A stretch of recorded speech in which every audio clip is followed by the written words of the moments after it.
नमस्कार, आप देख रहे हैं न्यूज इंडिया। आपके साथ मैं हूं निदा अहमद। झांसा, जी हां, ये वो शब्द है जो आजकल बहुत चर्चा का विषय बना हुआ है, क्योंकि पिछले कुछ दिनों से देश के अलग अलग शहरों में लव जिहाद के बढ़ते मामले समाज और सरकार के लिए चिंता का सबब बने हुए हैं। समाज का एक तबका इसे साजिशन अंजाम दिया तमाशा बताता है, तो दूसरा तबका इसे मामूली घटना बताकर अकारण तूल न देने की वकालत करता दिख रहा है। एक तीसरा तबका भी है जो यूं तो ऐसे मामलों में उदासीन दिखने का अभिनय करता है, पर जैसे ही कोई सरकार इस पर कानून लाने की बात कहती है और जैसे ही कुछ सामाजिक सांस्कृतिक संगठन ऐसी बेमेल शादियों के विरोध में आवाज उठाते हैं, तो ये तबका शोर मचाने लगता है। क्या लव जिहाद के अब तक उजागर हुए तमाम मामले सत्य आधारित नहीं, केवल कल्पना है? क्या ऐसे मामले समाज में विवाद और विभाजन के कारण नहीं बन रहे हैं?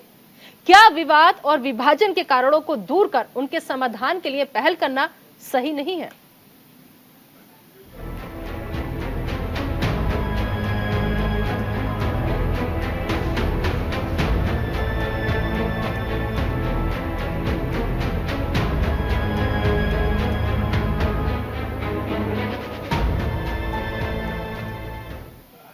राजधानी दिल्ली से एक बार फिर हैरान करने वाला मामला सामने आया है। यहां एक बार फिर एक लड़की को प्यार के नाम पर धोखा मिला है।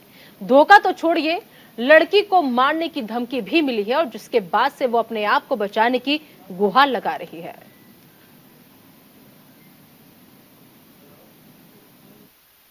धमकी देता है कि तुझे मार दूंगा, अपना इस्लाम कबूल कर, तू मंदिर में क्यों जाती है, तू पूजा क्यों करती है, तू पाठ क्यों करती है। अगर मेरे मंदिर पे जरा सा भी तिलक भी देख लेता है तब भी बोलता है कि पता नहीं बहुत गंदा गंदा पंडितों के लिए तिलक नहीं लगाने देना, मंदिर नहीं जाना। और जो मैं शिवलिंग पे जल चढ़ाती हूँ मंडे को, उसके लिए भी बहुत उल्टा बोलता है कि तू शिवलिंग पे जल चढ़ाती है, ये करती है। मतलब बहुत अजीब तरीके से मुझे हमेशा उसने ब्लैकमेल किया है। अब तो बस मुझे यही करना है कि हाथ जोड़ के विनती है कि आप लोग मेरी सहायता करो, मेरी मदद करो। मेरी जो भी उसके पास फोटोज वीडियोस वगैरह हैं वो बस मेरी निकल जाए उसके पास से। बस मैं यही चाहती हूँ, मुझे बचा लो। मैं दोबारा दूसरी साक्षी नहीं बनना चाहती है, दूसरी श्रद्धा नहीं बनना चाहती मैं।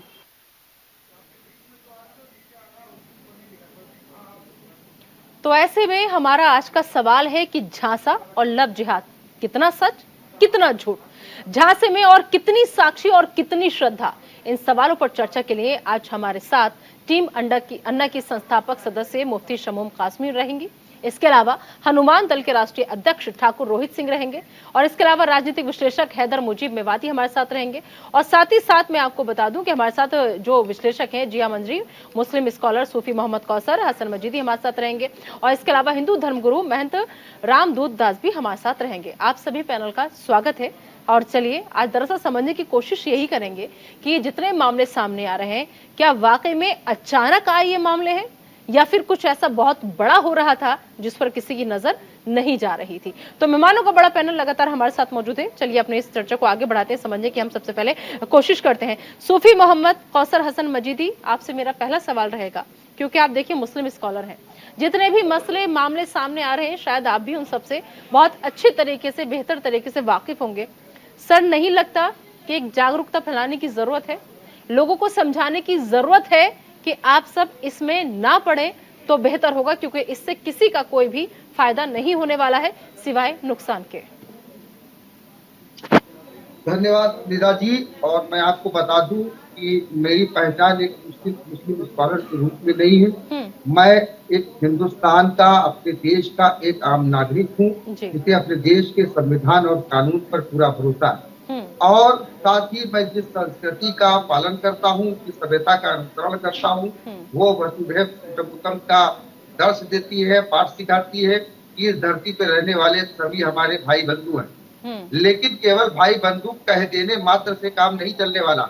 जिस तरीके की ये घटनाएं हमारी बेटियों के साथ, हमारी बहनों के साथ हो रही हैं, कभी ये लव जिहाद के नाम पर हो रही हो या किसी ट्रैप के नाम पर हो रही हो, हमारी बच्चियों को, हमारी बहनों को, हमारी बेटियों को जिस तरीके से ये शिकार बनाया जा रहा है, ये निंदनीय ही नहीं, घृणित ही नहीं, बल्कि दिल को दहला देने वाली बातें हैं। केवल समझाने बुझाने या कानून बना देने से इस पर कोई हल नहीं निकलेगा।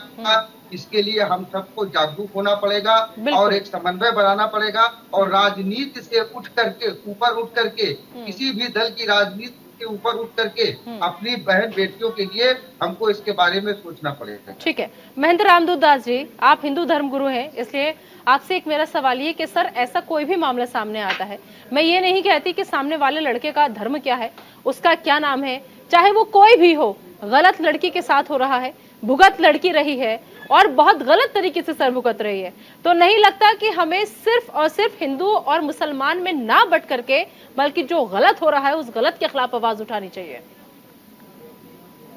देखिए निराश की सबसे बड़ी समस्या हमारे देश में ये आ रही है, हम देश की स्वतंत्रता के बाद आज भी हिंदू मुसलमानों में बटे हुए हैं, गलत है। लेकिन मुख्य बात यह है कि चाहे वो लव जिहाद का मामला हो, चाहे वो किसी अन्य तरीके का या किसी युवा को भटकाने का मामला हो, मुख्य बात ये होती है दो तरीके के साधक होते हैं। एक जिनकी स्वयं की इच्छा हो कि उससे जुड़ना चाहे तो वो जुड़ सकता है। हाँ। दूसरा, अगर उसे किसी दबाव के तरीके से या किसी प्रलोभन से कोई जुड़वाता है तो वो कहीं ना कहीं धर्म की हिसाब से भी वो गलत है और कानून के हिसाब से भी गलत है। मुख्य रूप से एक चीज पर ध्यान देना चाहिए कि आप ये देखिए, ये मौलाना साहब जो कह रहे हैं, इनकी बातें कहने में बहुत अच्छी लग रही है, सुनने में शायद मीडिया वालों को बहुत अच्छी लग रही होगी, लेकिन इन्हीं के मदरसों से, इन्हीं के धर्म में, इन्हीं के मजहब में ऐसी शिक्षाएं दी जाती है, इन्हीं के मौलवी ऐसी शिक्षा दे रहे हैं कि आप सिर्फ धर्मांतरण कराइए कैसे भी करके। तो मुस्लिम लड़के हाथ में कलाबा पहन के, गले में रुद्राक्ष की माला डाल के, अपनी आइडेंटिटी हिंदू बता के हिंदुओं बच्चियों को गुमराह करने का प्रयास कर रहे हैं। ये तो कहीं ना कहीं कोई धर्म या मजहब नहीं सिखाता कि आप द्वेषतापूर्ण भावना अपनाइए या किसी के लिए आप घात करिए, किसी के साथ विश्वासघात करिए। तो ये मुझे समझ में नहीं आ रहा है कि कुरान की किस आयत में ऐसा लिखा है कि आप इस तरीके की अपनाइए। कहीं तो नहीं लिखा, नहीं कहीं नहीं लिखा सर, मैं भी एक मुसलमान हूँ, मैंने भी कुरान पढ़ा है, ऐसा कहीं नहीं लिखा, नहीं क्यों मिलता है? ऐसा कहीं नहीं लिखा सर, ऐसा कहीं नहीं लिखा। और हर समाज में, हर धर्म में, पहली बात सब एक से नहीं होते, और दूसरी बात जो है उन्हें समझाने का काम उसी समाज के ठेकेदारों को जाता है। आपने ये बात बिल्कुल सही कही, आपने ये बात बिल्कुल सही कही। निधा जी मुझे एक चीज बताइए, कब तक समझाना चलेगा? कितनी साक्षी की बलि चढ़ेगी? कितने लोगों का धर्मांतरण होगा? कितनों लोगों को और आने वाले समय में समस्या होगी? कब तक समझाएंगे आप? इसके लिए कोई ठोस कानून बनाते हैं तो हमारे अधिकारों का हनन हो गया, क्योंकि अभिव्यक्ति की आजादी है, तो ऐसी अभिव्यक्ति की आजादी को आग लगा दीजिए। अगर आप मानव को मानवता का पाठ नहीं पढ़ा सकते, अगर इंसान को इंसान नहीं समझ सकते, अगर देश की बहू बेटियों को अपनी सम्मान नहीं समझ सकते, तो ऐसा धर्म, ऐसा वर्ग, ऐसी जाति को मैं बिल्कुल सिरे से नकारता हूं। मैं मानने को तैयार नहीं हूं कि ये कोई धर्म हो सकता है, ऐसा कोई धर्म हो सकता है। ठीक है, चलिए, कानून लाना सरकार का काम है, और पता नहीं क्यों जब ऐसे मसले आते हैं तो सरकार क्यों देर करती है, ये समझ से परे हो जाता है। क्योंकि बेहतर होगा अगर किसी एक बात से समाज में नफरत का माहौल पैदा हो रहा है, बेहतर होगा अगर किसी बात से समाज के दो तबके जो है वो आपस में भिड़ रहे हैं, बेहतर होगा अगर समाज में कोई मैसेज ऐसे जा रहा है जिससे किसी भी एक समुदाय को टारगेट करके कुछ भी कहा जा रहा है, तो सरकारों को आगे आना चाहिए, चाहे वो केंद्र सरकार हो, राज्य सरकार हो, ऐसा कानून लाना चाहिए, उस कानून के तहत सजा का ऐसा प्रावधान करना चाहिए कि कोई भी गलत करने की हिम्मत जो है वो नहीं कर पाए। मेहमान हमारे साथ लगातार बने हुए हैं, स्टूडियो में हमारे साथ एक मेहमान और आ गए हैं हमारे साथ। आपको बता दें कि मुफ्ती शमून कासमी साहब जो कि संस्थापक हैं, सदस्य टीम अन्य के, वो हमारे साथ स्टूडियो में हमें ज्वाइन कर चुके हैं, उनके पास भी हम जाएंगे। लेकिन फिलहाल स्टूडियो में हमारे साथ हैदर मुजीब मेवाती जो कि राजनीतिक विश्लेषक हैं, वो जुड़े हुए हैं। हैदर साहब, एक चीज मैं समझना चाहूंगी, राजनीतिक विश्लेषक होने के नाते, क्या ये जो मामलों की अचानक से बाढ़ सी आई है, पिछले काफी दिनों से हम देख रहे हैं कि हर जगह से, अलीगढ़ हो, मुरादाबाद हो, कासगंज हो, कोई सा भी हो, किसी भी राज्य का कोई भी जिला ऐसा छूता नहीं है जहां पर ये मामले सामने नहीं आ रहे हैं। क्या लग रहा है आपको कि हकीकत में ऐसा हो रहा है या फिर सिर्फ और सिर्फ राजनीति के चलते ऐसे मामलों को बहुत ज्यादा तवज्जो दी जा रही? बहुत बहुत शुक्रिया। मैं सब में पहले एक बात जरूर कहना चाहूंगा, जैसे जैसे चुनाव नजदीक आ रहे हैं इसी तरीके से ये मामले उजागर हो रहे हैं, और जिस तरीके से हिंदू और मुसलमान का माहौल बनाया जा रहा है, चाहे वो लव जिहाद का ट्रायंगल हो, चाहे किसी और मामला हो, मैं कहता हूँ कि क्या करने आए थे, क्या कर बैठे, कहीं मंदिर तो कहीं मस्जिद बना बैठे। हमसे बेहतर तो वो पक्षी हैं जो कभी मंदिर पर तो कभी मस्जिद पर जा बैठे। हर किसी को अब अगर हम हिंदू और मुसलमान में जोड़ेंगे तो ये बिल्कुल कतई बर्दाश्त नहीं है। देखिए, बॉलीवुड के बहुत ही मशहूर एक्टर हैं आमिर खान जी हैं, उन्होंने किरण जी से शादी करी थी। और भी कैसे ऐसे नामचीन एक्टर हैं, शाहरुख खान जी हैं, बॉलीवुड के एक्टर हैं, उन्होंने गौरी खान से कभी उन्होंने तो कोई ऐसी शिकायत नहीं करी। देखिए हर कोई जब 18 साल से ऊपर कोई भी बंदा हो जाता है तो वो बालिग होता है, और बालिग को ये अक्ले सलीम होती है कि क्या सही है क्या गलत है। दूसरी अभी मोहतरमा ये कह रही थी कि जिन्होंने मुझे बहुत ही उनके पास कैसी ऐसी पिक्चर्स है। हमारा जो संविधान है, संविधान के अलावा आईपीसी एक ऐसा एक्ट है जो हिंदुस्तान में पूरा का पूरा लागू है।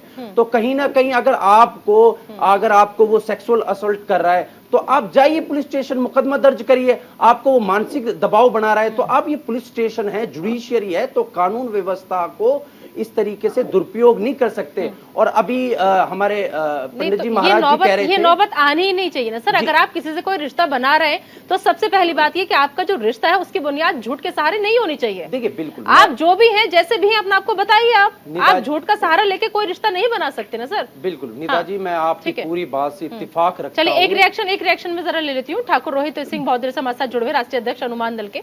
ठाकुर रोहित सिंह जी, आप कैसे देख रहे हैं इन तमाम मामलों को कि जिस तरीके से झांसी देकर के शादी कर ली गई, देश भर में आक्रोश है, लव जिहाद का विरोध हो रहा है, कैसे देख रहे हैं सर? नमस्कार, प्रणाम। सर्वप्रथम तो मैं आपके स्टूडियो के माध्यम से अपने समस्त भारतवासियों को अपना सादर प्रणाम कहता हूं। और मैं आज जो ये लव जिहाद का प्रकरण है, मैं माफी चाहूंगा आपके स्टूडियो और आपके चैनल को कि मैं जो है एक प्रवास के कार्यक्रम के दौरान था और रास्ते में रुककर जब मुझे लव जिहाद का प्रकरण के बारे में जानकारी हुई जी, तो मैंने कहा कि मैं अपना समय दूंगा।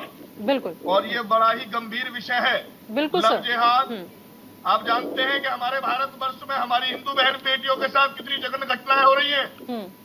और उस जघन्य घटना का कारण केवल एक ही कारण है कि इस देश में कुछ कट्टरपंथी ऐसे हैं जो केवल लव जिहाद का कारण चाहते हैं। आप मुझे एक भी ऐसा प्रश्न चिन्ह बता आप दीजिए। जैसे लोग हैं वो। एक मिनट सर, बोलिए। हाँ बोलिए। मैं किसी के बीच में नहीं बोला जी, बोलिए। कोई बोलेगा, ठीक है, बोलिए। मेरी बात सुनिए, उसके बाद में बोलना। बोलिए ठाकुर साहब, बोलिए। मेरा कहना यही है कि लव जिहाद एक षड्यंत्र, एक सोची समझी साजिश है इस हिंदू धर्म के प्रति कि हमारी बहन बेटियों को बहलाकर फुसलाकर इस्लाम में परिवर्तित करना और उनके साथ बच्चे पैदा करना, पॉपुलेशन बढ़ाना। ये दुनिया जानती है कि हिंदू धर्म सर्व हित और कहते ना कि सर्वे सुखाए भवंतु के नारे के साथ हमेशा हिंदू समाज ने जीना सीखा है। मैं आपके माध्यम से यही कहना चाहूंगा कि ये जितना भी षड्यंत्र हमारी बहन बेटियों के साथ हो रहा है, ये एक सोची समझी साजिश है। भारत कभी इस्लामिक राष्ट्र नहीं बनेगा। यहाँ शरीयत कानून लागू हम नहीं होने देंगे, चाहे हमारे प्राणों की आहुति देनी पड़ जाए, पर हम शरीयत कानून नहीं लागू होने देंगे। ऐसी साजिश अभी शरीयत कानून लागू करने की बात कौन कर रहा है सर? नहीं, ठीक है, नहीं। मेरी बात सुनिए जी। साक्षी मर्डर में उस लड़की की हत्या किस कारण कर दी जाती है? आसिफा का जिक्र नहीं सर, करा हमारा आपने। कानून, एक मिनट जो ठाकुर साहब, मासूम बच्ची थी उसका जिस तरीके से ठाकुर रेप कर दिया गया। ठाकुर साहब, हमारे देश की विडंबना, हमारे संविधान की, हमारे कानून की विडंबना यही तो है सर। जितने भी ये विपक्ष के जितने भी गिद्ध हैं, आज एक भी विपक्ष का गिद्ध उसके घर पे नहीं गया। सोनिया गांधी नहीं गई, राहुल गांधी नहीं गए, सपा नहीं गई, बसपा नहीं गई। क्यों नहीं गई? क्योंकि इनके नुमाइंदे कौन है ये दुनिया जानती है और ये केवल और केवल किस समाज के लिए अपना कार्य करते हैं ये दुनिया जानती है। वो गरीब बच्ची, एक अनुसूचित जाति की बच्ची, वो चंद्रशेखर रावण जो दुनिया का हितैषी बनता है, ऐसी ठाकुर साहब माफ करना, मैं आपको बीच में रोक रही हूँ सर। आपकी हर बात से मैं इत्तेफाक रख रही हूँ, लेकिन माफ करना, मैं आपको बीच में रोक रही हूँ। आपको लग रहा है कि विपक्ष अगर जाता तो साक्षी को इंसाफ मिल जाता? आपको लग रहा है कि समाजवादी पार्टी अपना कोई नुमाइंदा भेज देती तो साक्षी को इंसाफ मिल जाता? आपको लग रहा है कांग्रेस पार्टी की तरफ से सोनिया गांधी चली जाती तो साक्षी वापस आ जाती? नहीं सर, जब तक कानून हमारा इतना ढीला रहेगा, क्योंकि साहिल को आपने भी देखा, मैंने भी देखा, सबने देखा, वो वीडियो चीख कर कह रही थी कि उसने साक्षी के साथ कैसी दरिंदगी की है, लेकिन बावजूद इसका हम उसका ट्रायल कर रहे हैं, बावजूद इसके हम उसको पुलिस रिमांड पे भेज रहे हैं, बावजूद इसके हम इंतजार कर रहे हैं कि अभी 14 दिन की और न्यायिक हिरासत होगी, ये होगा। कानूनन ऐसे दरिंदों को तुरंत फांसी दे देनी चाहिए। ऐसे जी, अगर वो बेटी किसी मुसलमान की होती तो सारा विपक्ष दिल्ली में बैठा होता। अरे नहीं सर, देखिए हमारा जो ये शो चलाने का मकसद है, एक मिनट, ठीक है सर, जो हमारा शो ये चलाने का मकसद है, उसके पीछे जो हमारा उद्देश्य है वो यही है कि जागरूक होइए, जागरूक होइए। ठीक है, लव जिहाद, ये लव जिहाद केवल और केवल हमारे देश को तोड़ने के लिए चलाया जा रहा है। जाहिर सी बात है सर, आपस में लड़ेंगे तो देश टूटेगा। बिल्कुल बिल्कुल, आपस में लड़ेंगे तो क्या होगा। हम बिल्कुल बिल्कुल सहन नहीं करेंगे, बिल्कुल, हम बिल्कुल सहन नहीं करेंगे। इसका जवाब पत्थर से लेना इस देश का हिंदू अब ठीक जान चुका है, है। ठीक है। मुफ्ती शमून कासमी साहब, आप कैसे देख रहे हैं इस पूरे मसले को जो आजकल अभी सामने आ रहे हैं और बहुत ज्यादा हो रहा है? देखिए, पहली बात तो मैं ये कहना चाहूँगा कि जो लोग इस तरह का षड्यंत्र करते हैं उनका इस्लाम ही नहीं, किसी भी धर्म से, किसी भी मजहब से उनका ताल्लुक नहीं हो सकता। जो लोग धोखा दे करके, अपनी पहचान छुपा करके इस तरह का काम करते हैं, ना ही वो धर्म का काम कर रहे हैं और ना ही वो समाज में अच्छा मैसेज दे रहे हैं। इस तरह के लोगों का कोई ताल्लुक अच्छी सोसाइटी से भी नहीं है। मैं इसे कंडम करता हूं। और जो अभी साक्षी का जो मामला सामने आया, इससे पहले भी अनेकों मामला सामने आ चुके हैं।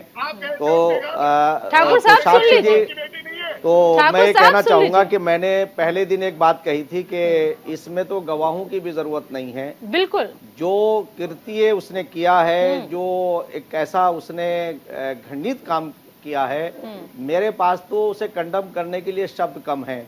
मैं तो ये सरकार से निवेदन करूंगा कि अब इसमें ट्रायल की भी जरूरत नहीं है। आप जरा सुन लीजिए, जरा सुन लीजिए। अरे ठाकुर सुन साहब, लीजिए, मैं ठाकुर साहब आप सुन ठाकुर लीजिए। साहब, अभी आपकी शिकायत थी कि कोई बोलता नहीं है, अब बोल के साक्षी के लिए इंसाफ की बात की जा रही है तो आप कह रहे हैं कि चुप हो जाएंगे। सुन लीजिए सर, बात पूरी कर सुन लीजिए। के चक्कर में आप मेरी अपनी बात पूरी कर लीजिए। आप भी अभी तो आप बहुत सभ्य बन रहे थे, जरा सुन बोलिए लीजिए। बोलिए बोलिए, कासमी साहब बोलिए। मैं तो बल्कि ये कहना चाहूंगा कि जो लव जिहाद, जिन्होंने जिहाद जैसे पवित्र शब्द को बदनाम किया है, मैंने अभी कल भी एक चैनल पे ये कहा कि उत्तराखंड में हमारे पुष्कर सिंह धामी जी लव लैंड के ऊपर भी काम कर रहे हैं। वो जो वहाँ गलत मज़ारात बना लिए कीमती जगहों पर, कोई ताल्लुक उनका इस्लाम से नहीं है और उन्हें उस जमीन को कब्जा करने के लिए ऐसा किया। और अभी भी जो वो धर्मांतरण के ऊपर जो कानून लाए हैं, हमने तो हिमायत की है। और हम तो ये कहना चाहते हैं कि सारे धर्मों के लोग, भाई आपको हृदय परिवर्तन करने की जरूरत है। हम एक उस राष्ट्र के नागरिक हैं जिस राष्ट्र के अंदर गंगा बहती है और गंगा सबको सैराब करती है। हमारे दूधो खून के रिश्ते हैं। निसंदेह संसार का पहला ग्रंथ वेद है और अंतिम ज्ञान कुरान है और दोनों का मूल एक है। एकम एवं अद्वितीयम, ला इलाहा इल्लल्लाह मुहम्मद रसूलुल्लाह, वन गॉड विदाउट सेकंड, अव्वल अल्लाह नूर, उपाय कुदरत के सब बंदे, एक ही नूर से सब जग उपजे, कौन भले कौन बंदे।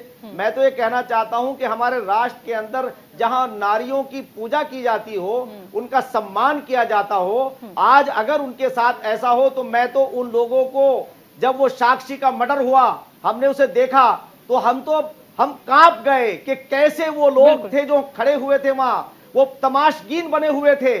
क्या उनका खून सफेद हो गया था? अगर पीछे से एक आवाज भी दे देते तो वो दरिंदा भाग जाता। और उस दरिंदे को मैं ये कहता हूं, सारा समाज को ये बात कहनी चाहिए ठाकुर साहब कि उसको फांसी देनी चाहिए ताकि एक एग्जाम्पल सेट हो। बच्ची हिंदू की हो या मुसलमानों की हो, वो हमारी बच्चियां हैं। अरे हम आपको बताना चाहते हैं कि जब देश के अंदर 750 बच्चियां रह गई थी तो हमने लोगों को प्रेरित किया और कहा कि ये बेटियां जो हैं, ये भी तुम्हें, अगर तुम इन बेटियों को बेटों की तरह इनकी परवरिश करोगे तो ये बेटियां तुम्हारा नाम रोशन करेंगी। अरे मूर्खो, इस देश की नारियों का अगर सम्मान नहीं करोगे तो तुम गर्त में चले जाओगे। तो इसलिए मैं आज आपके माध्यम से कहना चाहता हूं कि जो लोग ऐसा काम कर रहे हैं उनके ऊपर प्रतिबंध नहीं, उनको कठोर कार्रवाई होनी चाहिए। बिल्कुल होनी चाहिए, हृदय परिवर्तन की जरूरत है। हमारे दूधों खून के रिश्ते हैं। बिल्कुल, वो बेटी हिंदू की हो या मुसलमान की हो, उसकी रक्षा होनी चाहिए। और जो राक्षस ऐसा कर रहे हैं वो राक्षस है, सरकार को उनके खिलाफ सख्त कार्रवाई करनी चाहिए। बिल्कुल बिल्कुल। और मैं ठाकुर साहब आप जैसे लोगों से कहना चाहता हूं कि आइए इस देश की एकता और अखंडता को कायम रखने के लिए, अरे कौमें जो है, वतन जो है वो कौमों से नहीं बनता, वो यहाँ के अच्छे नागरिकों से बनता बिल्कुल है। बिल्कुल, ये जब बात दो बहुत कौमी अच्छी है कि नजरियों कोई की भी बात आई कौम थी, जो है वो तो एक हमारे देश के देश विकास सारे में बाधा लोगों ने नहीं बन तय किया सकती। था कि हम बिल्कुल, अपने देश हाँ। को आगे लेके जाएंगे। हम हिंदू मुसलमान नहीं, एक माँ बाप की संतान है हम। अरे मुफ्ती साहब मेरी बात सुन लीजिए, सुनिए, हमारी बहन मारती जाती है, आपको दर्द है यहाँ बैठकर, आप हाँ, अपना बिल्कुल दर्द हमें बयान कर दर्द रहे हैं। आप है। एक बार उसके घर गए, आप उसके घर गए, अरे अरे रोहित ठाकुर साहब घर एक मिनट, जाकर ठीक के है, आप हाँ। आपसे पूछना चाहता हूं, घर जाकर के आप घर जाना चाहिए, सरकार को जाके मुआवजा देना चाहिए और उसे इंसाफ दिलाना चाहिए। और मैं तो आपसे ये कह रहा हूं, बैठ के घर जाने से मसाइल हल होंगे। घर जाके तो नेतागिरी करते हैं लोग, ठीक है, राजनीति करते हैं लोग, जो सरकार का सिर्फ इसलिए कि वहां जाके फोटो खिंचवा लेंगे। दिन रात नहीं, सिर्फ फोटो खिंचवाने के लिए लोग जाते हैं। यही लड़की, मैं आपसे कह रहा हूँ, आप और मुझ में कहीं भिन्नता नहीं है। अगर मैं कहना चाहता हूँ कि ये जो नेता जाके फोटो खिंचवाते हैं तो राजनीति करते हैं उनके ऊपर। ठाकुर साहब दिक्कत जो है ना, देखिए सुनिए सर, दिक्कत जो है ना वो यही है, जब तक हम किसी लड़की के इंसाफ के लिए धर्म के हिसाब से आवाज उठाएंगे सर, तो माफ करना किसी लड़की को इंसाफ नहीं मिलेगा। लड़की लड़की होती है, लड़की की इज्जत लड़की सर उतनी ही होती है। इसमें हम ये तय नहीं कर सकते कि अगर हिंदू है तो उसकी इज्जत ज्यादा है, मुसलमान है तो उसकी कम है। सर पहले इस सोच को हमें बदलना होगा हिंदुओं के प्रति। सर। हमें नहीं सर, अभी कट्टर आपने जब शुरुआत की ना सर, तो मुझे बहुत अच्छा लगा। आपने कहा कि कुछ कट्टर मुसलमान ऐसे हैं, मुझे अच्छा लगा कि आपने कुछ का जिक्र किया, क्योंकि कुछ है और दोनों तरफ है। ये जो कुछ की संख्या है ना, कि दोनों तरफ है। कैसे बदलते हैं ठीक है, जहाँ कट्टरपंथी सिखाई जाती है। ठीक है सर, हमारे साथ एक सेकंड, ठीक है सर। मुस्लिम स्कॉलर सूफी मोहम्मद कौर हसन साहब भी लगातार हमारे साथ मौजूद है। ठीक है, एक मिनट सर, ठाकुर साहब दूसरा रिएक्शन ले लूं। चाहे वो हिंदू हो, मुस्लिम हो, सिख हो, ईसाई हो, सभी का देश है। ठीक है, लेकिन हमारी बहन बेटी के साथ ही जिहाद क्यों? हमारी बहन बेटी को ही क्यों चारा बनाया जाता है? ठीक है सर, एक ये इसी क्यों का सवाल जवाब तलाशने के लिए हम यहाँ बैठे थे ना सर। हमारा मकसद कोई ये नहीं दिखाना कि हिंदू मुस्लिम करना है। हमारा मकसद ये है कि हमारे देश में, हमारे समाज में जो कुछ हो रहा है, इस पे आके लगाम कैसे लगेगी? किसी को तो आगे आना होगा ना सर। अगर हम इसी उसमें घिरे रहेंगे, सरकार पक्ष विपक्ष, हिंदू मुसलमान, तो माफ करना सर नहीं होगा। अब मैं भी सवाल पूछ के चली जाऊंगी, आप भी जवाब देकर चले जाएंगे। ठीक है, सारे मेहमान बने रहिए। एक वक्त है छोटे से ब्रेक का, ब्रेक के जब उस पार आएंगे तो जिया मंजरी जी जो कि राजनीतिक विश्लेषक है वो हमारे साथ मौजूद होंगी। फिलहाल एक छोटा सा ब्रेक, बने रहिए न्यूज इंडिया के साथ। तो पिछले कुछ दिनों से देश भर में अलग अलग जगह से लव जिहाद के मामलों में इजाफा हो रहा है और हर जगह से ऐसी ही खबरें सामने आ रही हैं। आज दरअसल इस विषय को चुनने का मकसद सिर्फ इतना था कि क्या वाकई में ये सब कुछ कल्पना से परे है या फिर हकीकत में इतने मामले जो आ रहे हैं सामने, ऐसा कुछ चल रहा है। क्योंकि जब ऐसा कोई मामला सामने आता है तो वो हमारे समाज में सिर्फ और सिर्फ बंटवारे के अलावा कोई काम नहीं करता। जब ऐसा मामला सामने आता है वो सिर्फ और सिर्फ नफरत की राजनीति को सुलगाने में इससे ज्यादा कोई और काम नहीं करता, लेकिन उसका खामियाजा भुगतना पड़ता है समाज में रह रहे बाकी और लोगों को। क्योंकि ऐसे जब मामले सामने आते हैं तो दो ही समुदाय के बीच में और न जाने कितने तबकों के बीच में आपस में जो नफरत की दीवार है, जो नफरत की गहरी खाई है, वो और ज्यादा गहरी होती चली जाती है। तो ऐसे मामलों पर लगाम कब और क्या है इस समस्याओं का समाधान, यही हम जानने की कोशिश करेंगे और क्यों इतनी तेजी के साथ ये तमाम मामले जो हैं वो सामने आ रहे हैं। हमारे साथ हमारी गेस्ट जिया मंजरी जी भी जुड़ चुकी हैं, जो कि आपको बताने की राजनीतिक विश्लेषक हैं। जिया मंजरी जी, स्वागत है आपका न्यूज इंडिया पर। सबसे पहले मैं आपसे एक ही चीज समझना चाहूंगी कि जिस तरीके से लगातार इन मामलों में इजाफा हो रहा है, आपको क्या लग रहा है ये समाज और सरकार के लिए भी कितना चिंता का विषय है? धन्यवाद निदा। देखिए, ये इशू बहुत सीरियस है और ये क्राइम अगेंस्ट विमेन का इशू है।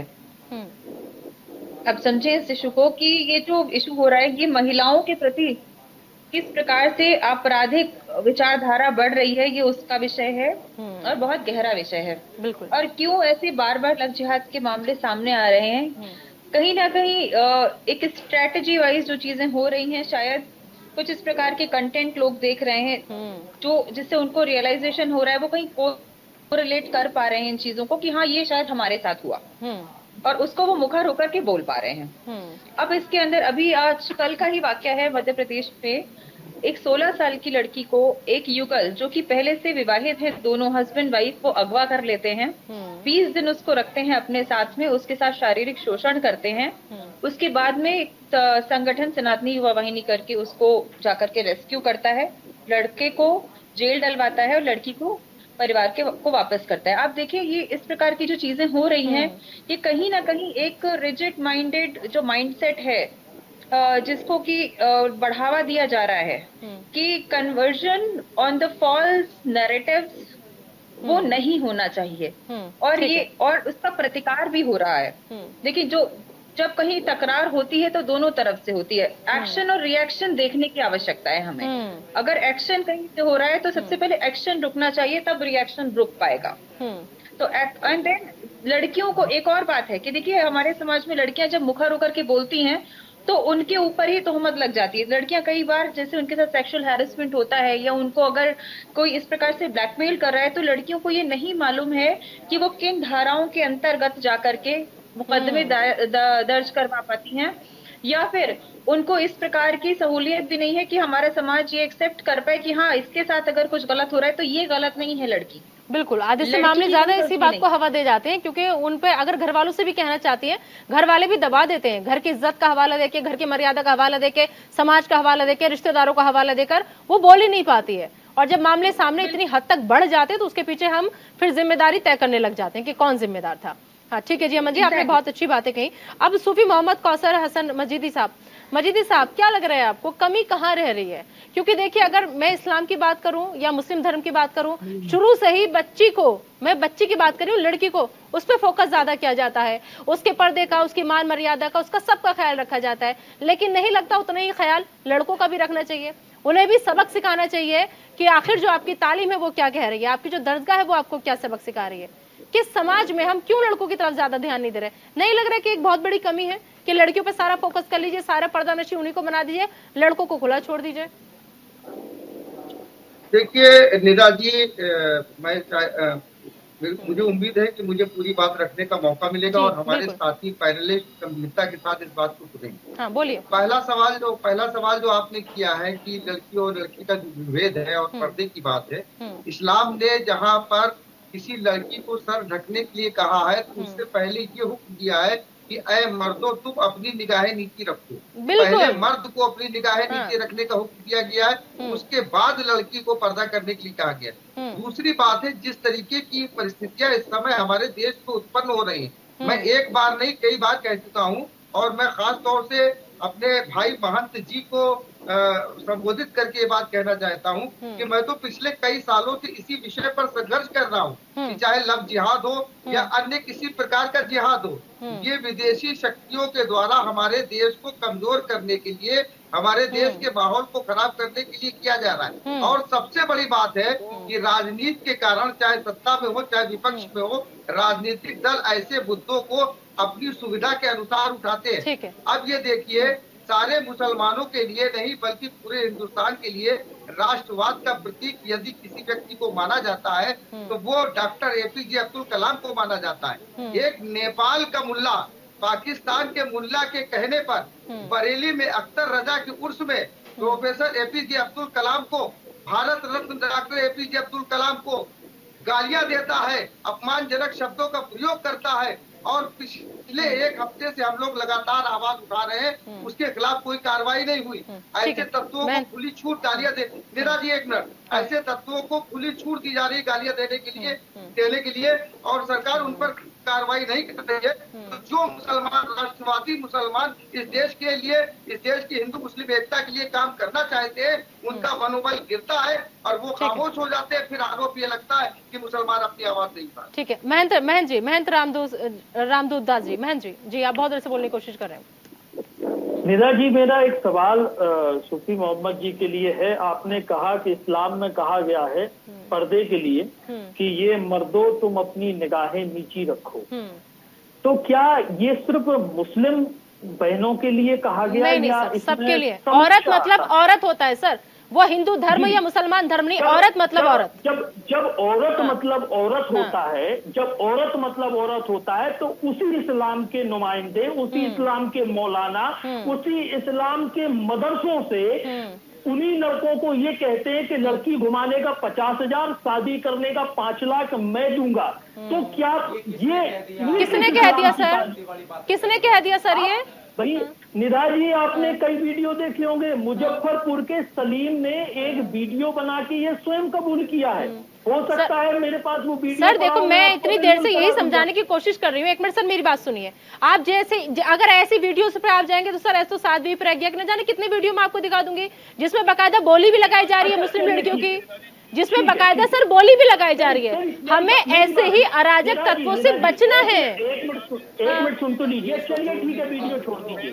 साक्षी का वीडियो क्या कहता है? आपको लगता है कि ऐसे वीडियो बनते रहते हैं और चलते रहते हैं? सर मैं ये कह रही हूँ, हमें टॉपिक लेके आप बैठे हैं, ये वीडियो क्या कहता है? क्या ये इस्लाम से ताल्लुक नहीं रखते? क्या ये मुस्लिम नहीं है? क्या इनकी तालीम सही से नहीं हो पाई है? क्या ये सही से मदरसों में नहीं बैठ पाए हैं? क्या सर मैं तो खुद ये सवाल कर रही हूँ, मैं तो आपके साथ हूँ, आपके साथ हूँ। कैसे लड़कों पे लगाम क्यों नहीं लग रही? हाँ ठाकुर साहब, मेरे भाई बंधु बैठते हैं। हाँ मैं सबसे एक सवाल पूछना चाहूंगा पूछिए कि आप ये बताएं कि कभी किसी मनोज को सलमान बनते देखा है? क्या कभी किसी सचिन को शाहरुख बनते देखा है? महत्वपूर्ण क्वेश्चन।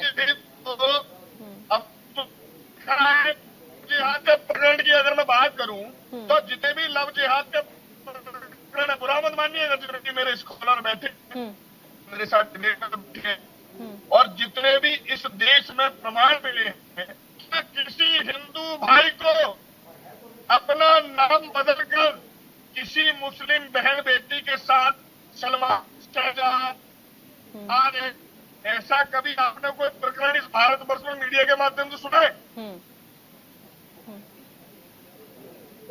सलमान सचिन बनकर ही क्यों बात करता है? शाहरुख मनोज बनकर ही क्यों बात करता है? अब रोहित बनकर ही क्यों बात करता है? ऐसा हमें देखने को मिलता है इस भारतवर्ष में। ठीक है, जवाब प्रश्न का उत्तर यहाँ बैठे हमारे जितने भी जवाब ले लेते हैं। ठीक है, विश्लेषक जवाब ले लेते हैं, क्योंकि आपने जो सवाल उठाया वो वाजिब है सर। अभी तक के जितने केस आए हैं उसमें यही हुआ है। आपका सवाल वाजिब है, मैं उसे नहीं नकारूंगी। आपने सही कहा, जवाब ले लेते हैं। हाँ आप मुझे बताइए, फिर मैं अपने भारतवर्ष की सरकार से क्यों मांग ना करूं? सर कीजिए, कीजिए सर कीजिए। अभी नहीं करेंगे तो अब करेंगे, कीजिए सवाल। मेरा कहने का मकसद ही ये था सर कि हम लोग ये फालतू की राजनीति ना करके या धर्म में ना फंस करके हम ऐसे कानून की मांग करें ताकि कोई भी दरिंदा ऐसी हिमाकत करने की सोचे ही ना। ऐसा कानून आना चाहिए, और उसके सर कानून ना आए सिर्फ, बल्कि सजा का प्रावधान भी ऐसा होना चाहिए ताकि कोई भी एक बार करने से पहले 100 बार सोचे। हाँ ठीक है, बनना भी नहीं चाहिए, बनना भी नहीं चाहिए सर। कोई किसी का चारा नहीं बनेगा। इस चैनल के माध्यम से ये कहूंगा कि आप बारंबार भाईचारे की मिसाल देते हो, तो मुझे एक प्रकरण ऐसा बता दो, एक प्रकरण ऐसा बता दो जिसमें कोई मनोज शाहरुख बना हो, कोई राहुल जो है सलमान बना हो, लेकिन सलमान को मैंने जो है मनोज बनते तो देखा है। मैंने शाहरुख को जवाब ले लेते हैं सर। अब आप जवाब ले लीजिए ना। आपने पैनल से सवाल पूछा तो जवाब ले लीजिए, जवाब सुन लीजिए। ठीक है, मुफ्ती शमूल कासमी साहब, उसके बाद फिर इसी का जवाब मैं हैदर मुजीब से लूंगी। देखिए ठाकुर साहब, ये बहुत हम तो पहले ये कह चुके हैं और कह रहे हैं, अगर आप यानी ये लोग धर्म की व्याख्या, धर्म को जानते तो ऐसा अधार्मिक काम करते ही नहीं। भाई बेटियां जो हैं वो किसी की भी हो, और ना किसी को मनोज बनने की जरूरत है, ना किसी को सलमान बनने की जरूरत है। ठाकुर जी सुन लीजिए, ठाकुर साहब सुन लीजिए। यहाँ मैं कहना चाह रहा हूँ, मैं तो आपसे कहना चाह रहा हूँ, हम लोग ऐसा नहीं है कि कोई एक मैं या निदा जी या आप, अरे जब इस मुल्क के अंदर हमारी बेटियों की तादाद घटी, 750 बच्चियां रह गई, तो स्वामी रामदेव हो, स्वामी श्री श्री रविशंकर जी हो, और जितने हमारे देश के विद्वान थे, हम सब खड़े हुए। इसलिए ठाकुर साहब, अच्छाई को आगे लाना चाहिए। और रहेगी बात जो आप बात कह रहे हो कि भाई देखो इससे काम नहीं चलने का, हमने जो है यहाँ हजारों साल की गुलामी झेली है, हम बड़ी मुश्किल से ये देश आजाद हुआ है। आज देश का प्रधानमंत्री श्री नरेंद्र मोदी जी एक गरीब घर से निकल करके आए हैं, इस लोकतंत्र की देन है।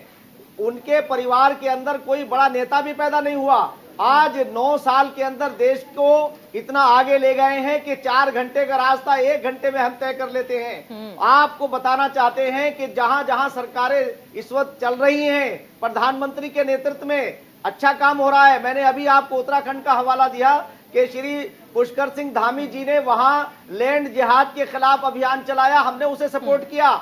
उन्होंने धर्मांतरण के ऊपर कानून बनाया, उन्हें उसे सपोर्ट किया।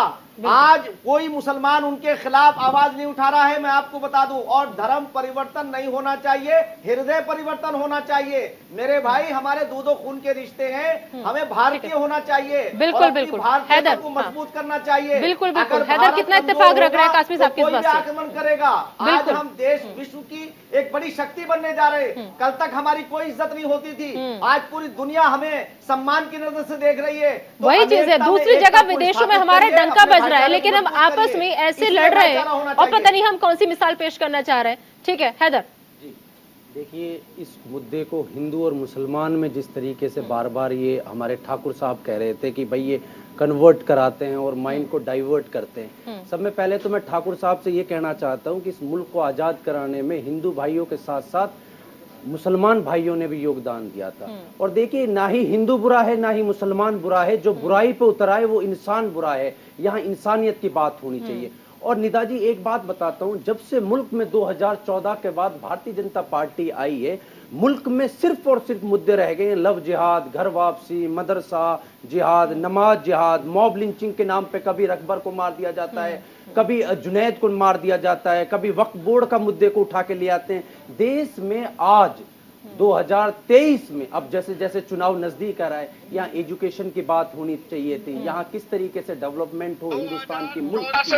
और अरे सर नहीं, आप ये रोजगार जो बात लोग, सुनिए हैदर साहब एक मिनट, आप इस चीज को ऐसे कैसे देख सकते हैं कि 2014 के बाद से ऐसा सब कुछ हो रहा है? सर, जब केस सामने आ रहे हैं, अभी साक्षी का, किसी और का जिक्र मैं नहीं कर रही, किसी और का, एक बेटियों की बात जो, अरे हैदर साहब एक मिनट, हैदर साहब बात कर रहे हैं, जंतर मंतर पे हैदर साहब सुनिए, देश का नाम पूरे एक सेकंड, हैदर साहब एक मिनट, ये मसला दरअसल क्यों उठा आपको ये समझना होगा।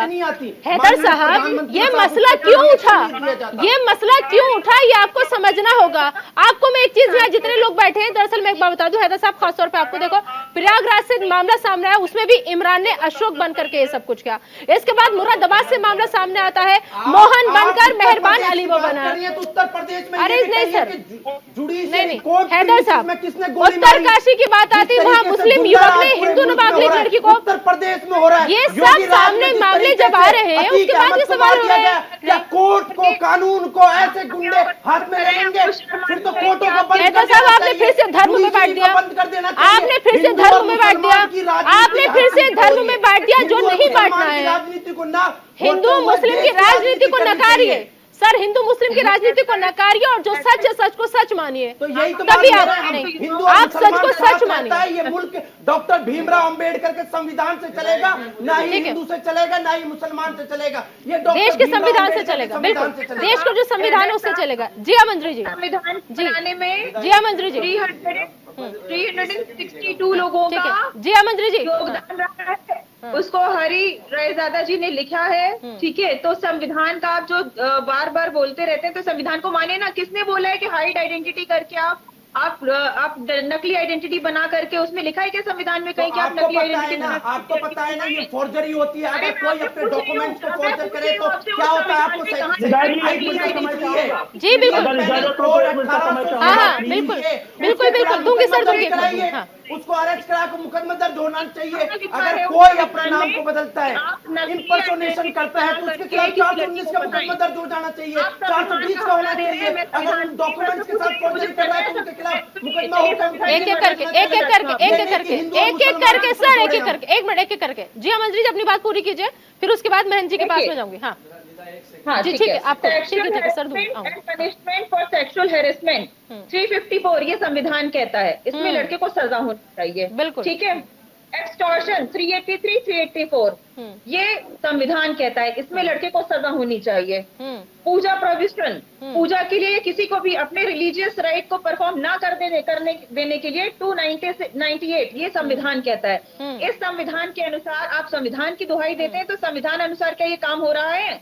जो आप बोल रहे हैं लड़की जबरन आप कुछ भी नहीं करा सकते, सवाल तो यही है ना, जबरन नहीं करा सकते। नहीं, का काम है, बिल्कुल आप जबरन नहीं करा सकते। हाँ, आप अगर हैदर, अगर आप मुस्लिम हैं तो हमने तो कहानी सुनी है कि भाई मोहम्मद साहब जहाँ से जाते थे उनके ऊपर कचरा कोई फेंकता था तो कचरा नहीं गिरा तो मोहम्मद साहब वहां पहुंच के देखने के लिए। आप ये बताएं, अगर आप उस सीख को लेकर के चलते हैं तो उस सीख के अनुसार आपको तो ये चीज फॉलो करनी चाहिए कि भाई जो हमें कष्ट दे रहा है उसको भी कष्ट ना हो।